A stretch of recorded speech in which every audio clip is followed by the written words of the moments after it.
What is going on, everybody? Back again today to bring you guys just another quick look at some new toys I've added to the collection today. I went to my local, kind of like my vintage collectible toy store in my area, and I traded in a bunch of figures that I no longer wanted in the collection and some trade paperback comics that I no longer wanted, and managed to get a good bit of store credit.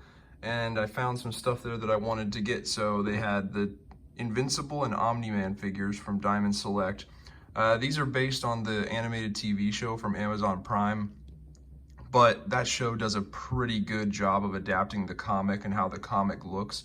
So as far as I'm concerned, these could also just serve as comic book figures for the Invincible comic. So good look at Omni-Man here. His sculpt on him, he is a little hunched, but other than that, it's fine.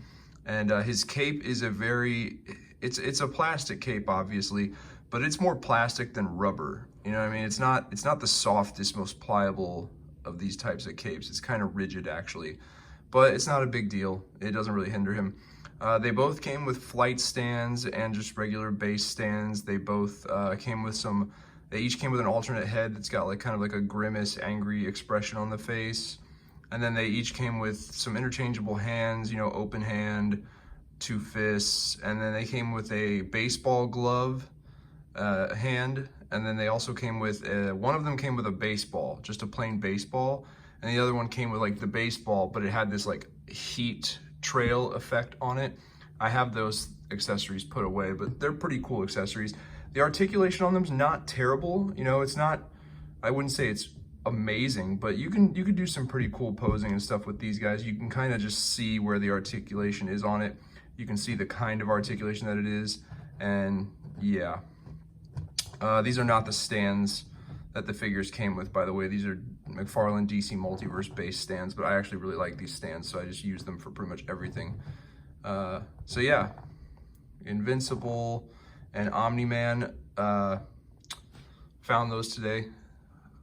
Adam, Eve, and Robot have been announced, and I do intend to get them. I hope they actually make a ton of Invincible characters from the show, because I watched the show and became a big fan of the show, but then I became such a big fan of the story, I couldn't wait for the next season, so I started reading the comic, and I'm about 2/3 of the way through the entire comic book series, and I'm a huge fan. So there's a lot of characters from this story that I hope we get figures of. I'd like to add them to the collection. I currently just have these two over here next to the only other Image Comics characters that I have, which are my Spawn characters. What is, as of right now, in my collection, I consider it the Spawn portion of my collection. That might quickly turn into a Image Comics collection if I find more Image Comics titles, comic book series, and characters that I like and want to collect toys of. So yeah, there's a look at those. They're pretty cool. Really glad I picked up those. And then next thing I did was I went ahead and grabbed a bigger, better, much more well-articulated version of Master Chief. I've loved Halo for many, many years since I was a kid. I mean, me and my buddy Zach, we were playing it on the original Xbox console when Halo and Halo 2 first came out, just, you know, playing against each other in multiplayer, local co-op multiplayer split screen. So Master Chief, he definitely needed to be represented on my video game character shelf. And then also I have a Space Marine from Warhammer 40K, and then I have a Jim Raynor Terran Marine from NECA. So to round out my trio of sci-fi super soldier power armor type characters, I figured I needed to have Master Chief in here along with these two to round it out. And I wanted him to be, I had a Master Chief before, but he was much smaller than these guys, and I wanted them to all be a little more or less in scale. So obviously, if this is the armor and that's his head, then the human inside is much smaller than this, but you know what I mean. I usually display him with the helmet down anyway. I think that looks cooler. So that's Master Chief. Glad I grabbed him. Pretty cool. I like how the visor actually has like a reflection, shiny effect to it. It's not just painted. There actually is like a reflection quality too. I can kind of see myself in the visor. That's pretty cool. He came with the assault rifle, which is fine. You know, that's kind of the standard Master Chief, right? That or the battle rifle, so that's fine. Kind of wish he would have come with like a Spartan combat knife or something like that, but oh well. He came with some alternate hands, and he actually came with a Covenant plasma pistol, and that was about it. So yeah, he's pretty cool. But then the main thing that I picked up today that you're probably all tuning into this video for, there's those again, one last time. The Robert Pattinson, Matt Reeves Batman by McFarlane Toys. Is this guy the shit? Well, you can kind of see for yourself, he's pretty cool. This is I think, you know, aside from seeing the movie itself, this is my first really good look at what the costume looks like and being able to take in all of its like smaller details. You know, we've seen it in the trailer. We've gotten pretty good shots of it in the trailer, but they're short little snippets, you know. We don't really get to, you can pause it and try to look at it as best you can, but I mean, this is a fully rendered 3D model of it. You can see they actually did include all of the stitching on the cowl, like where he kind of stitched it together himself. I wish this would focus better. There you go. So all the stitching is there in the cowl.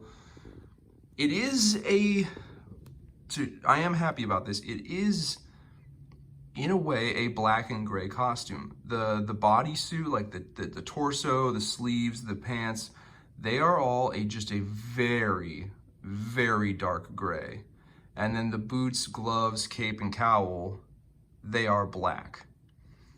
Now, do I think it could have been a lighter shade of gray to make it a little more comic book-like?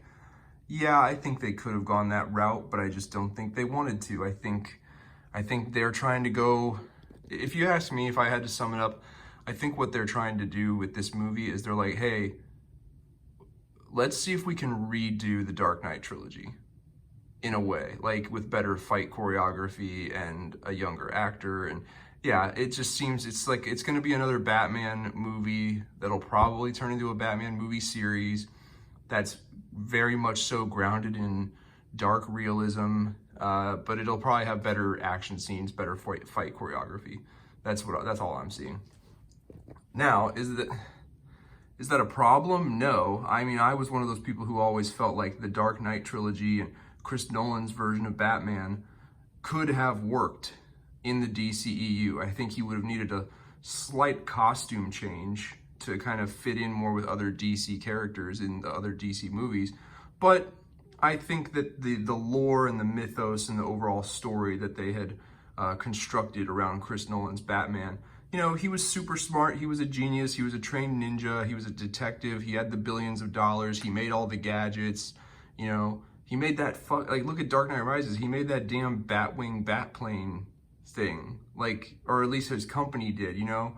Like, I think the Dark Knight trilogy, Chris Nolan Batman, could have fit in the greater DC extended universe, those films, but they chose to go a different route, and now I think they're trying to course correct, and they're trying to redo the Dark Knight trilogy as best they can.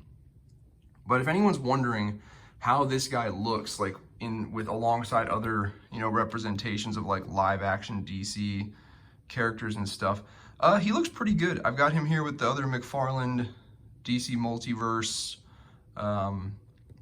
Justice League characters. Except everyone here is from that line except for the Superman. That's a Koto Bukiya little mini statue. It's because the Superman I have from McFarlane is the black suit, and I wanted to show him off with a blue and red Superman.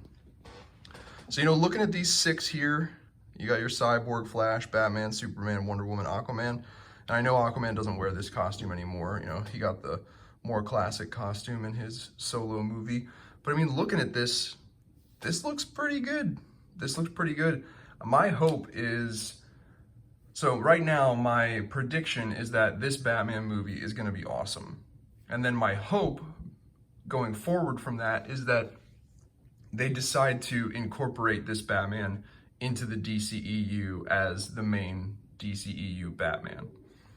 Will they do that? I don't know. There have been some leaks that have come out recently that suggest that's not what they're going to do, but I don't know. I kind of think that's what they should do, especially if this movie goes really well and people really like it, I think that that's exactly what they should do. This should become the main Batman for the DC film universe. There's ways you can do it. There's a lot of ways that you could, get rid of Ben Affleck and replace it with the Robert Pattinson version. The Flashpoint movie, I mean, that's the most obvious answer, but I think the Flashpoint movie's done. Like that script's written, the film has been shot, it's in probably editing post-production right now. So whatever story we're getting with the Flashpoint movie, it is what it is. They're not making changes to it anymore. So, but who knows? Man, it would be just, if this movie is as awesome as I think it's gonna be, I will lose my shit if at some point during the Flash movie, like Ben Affleck goes away, or like Barry Allen, he puts the timeline back together, he fixes things, and then he goes to the Batcave, and sitting in the Batcave instead of Ben Affleck is Robert Pattinson. Like something like that, I will lose my mind. I hope we can only dream, right? We can only hope. But anyway, yeah, so that's a good look at him. I'll pull him a little bit closer here. Give you side view. Go all around. He's really nice. The articulation's great. Quality control on this guy was good. If you saw my video about the 3 Jokers Batman, I bitched about quality control, and rightfully so. That thing had issues. This one seems good, but then again, this is a action figure of a beloved character from a highly anticipated live action feature film. So of course it's gonna get a little extra attention so that it turns out really well. But man, he turned out nice. The more I look at this guy, the more I'm like, man, I don't particularly like seeing the stitching in the cowl, and I don't know what these little dart things are here. But other than those 2 things, like, yeah, I actually really like this costume. I really like this look for a Batman. God, now I really can't wait to see the movie.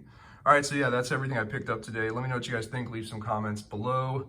If you like this video, please hit the like button. That really helps out the channel. You want to help out the channel even more, hit that notification bell so that you get updates and you get notifications whenever I post a new video. And if you want to help out the channel even more than that, please check out some of my other videos and maybe subscribe. But other than that, I will see you guys next time.